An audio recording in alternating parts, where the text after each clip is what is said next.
কক্সবাজারের উখিয়ার রোহিঙ্গা ক্যাম্প পরিদর্শন করেছেন বিদেশি প্রতিনিধিরা। সকালে তারা দুই দলে ভাগ হয়ে রোহিঙ্গা ক্যাম্পের বিভিন্ন কার্যক্রম পরিদর্শন করেন। রোহিঙ্গা ইস্যুতে আয়োজিত আন্তর্জাতিক সম্মেলনে যোগ দিতে আসা ৪০ দেশের প্রতিনিধির পাশাপাশি বাংলাদেশের বিভিন্ন রাজনৈতিক দলের নেতারাও গিয়েছিলেন রোহিঙ্গা ক্যাম্প পরিদর্শনে। এ সময় তারা রোহিঙ্গাদের সাথে কথা বলেন। বিদেশি প্রতিনিধিরা উখিয়ার ক্যাম্প ৪-এ অবস্থিত আন্তর্জাতিক খাদ্য কর্মসূচি WFPর ভাউচার আউটলেট কেন্দ্র পরিদর্শন করেন। এরপর বালুখালী ফ্রেন্ডশিপ হাসপাতালে যান তারা। সেখানে রোহিঙ্গাদের চিকিৎসা কার্যক্রম পরিদর্শন করেন তারা। দুপুরে পরিদর্শন শেষে ক্যাম্প এলাকা ছাড়েন বিদেশি প্রতিনিধিরা।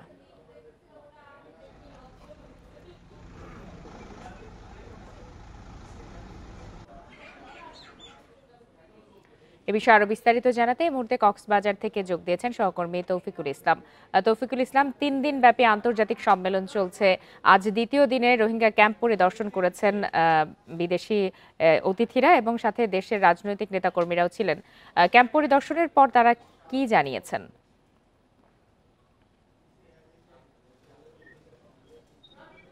হ্যাঁ, রোহিঙ্গা অংশীজন সম্মেলনের আজকেই মূলত শেষ দিন। ২৪ তারিখ শুরু হওয়া এই সম্মেলনে যে ৪০ দেশের যে প্রতিনিধি দল এসেছিলেন কক্সবাজারে, তারা আজকে সকালে রোহিঙ্গা ক্যাম্প পরিদর্শন করেছেন। সেখানে গিয়ে রোহিঙ্গাদের সাথে কথা বলেছেন, তাদের দুঃখ দুর্দশার কথা শুনেছেন। পাশাপাশি আপনি জানেন রোহিঙ্গাদের অনেকটা খাদ্য সংকট, অর্থাৎ যেই যে খাদ্য সহায়তা যেটি কমিয়ে এসে আসার যে একটা কথা রয়েছে, তো সেসব বিষয় নিয়ে আসলে তাদের কথা বলেন।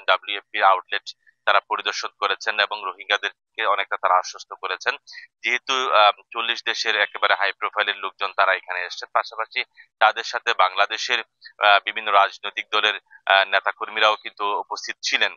তো সবকিছু মিলিয়ে রোহিঙ্গাদের যে খাদ্য কর্মসূচি, রোহিঙ্গাদের চিকিৎসা, পাশাপাশি রোহিঙ্গাদের যে হস্তশিল্প কার্যক্রম, সেটি তারা পরিদর্শন করেছেন।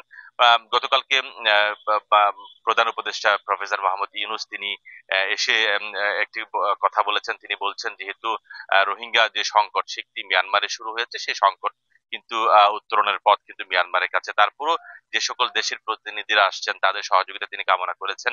এবং আমি রোহিঙ্গাদের সাথেও কথা বলেছি। গতকালকে আমি সারাদিন ক্যাম্পে ছিলাম। ক্যাম্পে রোহিঙ্গারা বলছেন তারা বাংলাদেশে থাকতে চায় না, তারা মিয়ানমারে ফিরে যেতে চায় এবং যে সকল আন্তর্জাতিক যে প্রতিনিধি দল আছেন তাদের কাছেই রোহিঙ্গা নেতারা তাদের যে প্রস্তাবনা সেটি তুলে ধরেছেন।